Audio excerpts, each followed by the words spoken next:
పండు తినకుండా ఆపొచ్చు గదా!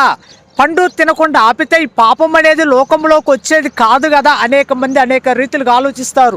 ప్రియ అక్క, చెల్లి, తమ్ముడు, అన్న, ఈ మాటలు వింటున్నా నీవు, దేవుడు మనుషులను తన పోలికలోకి సృజించాడు. తనకి స్వేచ్ఛ అనేది ఇచ్చాడు, తనకు ఫ్రీడమ్ అనేది ఇచ్చాడు. దేవుడు మనుషులను రోబోలాగా చేయలేదు, మరబొమ్మలాగా చేయలేదు. దేవుడు స్వేచ్ఛ అనేది ఇచ్చాడు కాబట్టి, మంచి చెడ్డలు తెలియజేసే స్వేచ్ఛ, ఫ్రీడమ్ అనేది ఇచ్చాడు కాబట్టి, దేవుడు అవకాశాన్ని వారు సద్వినియోగం చేసుకోలేకపోయారు.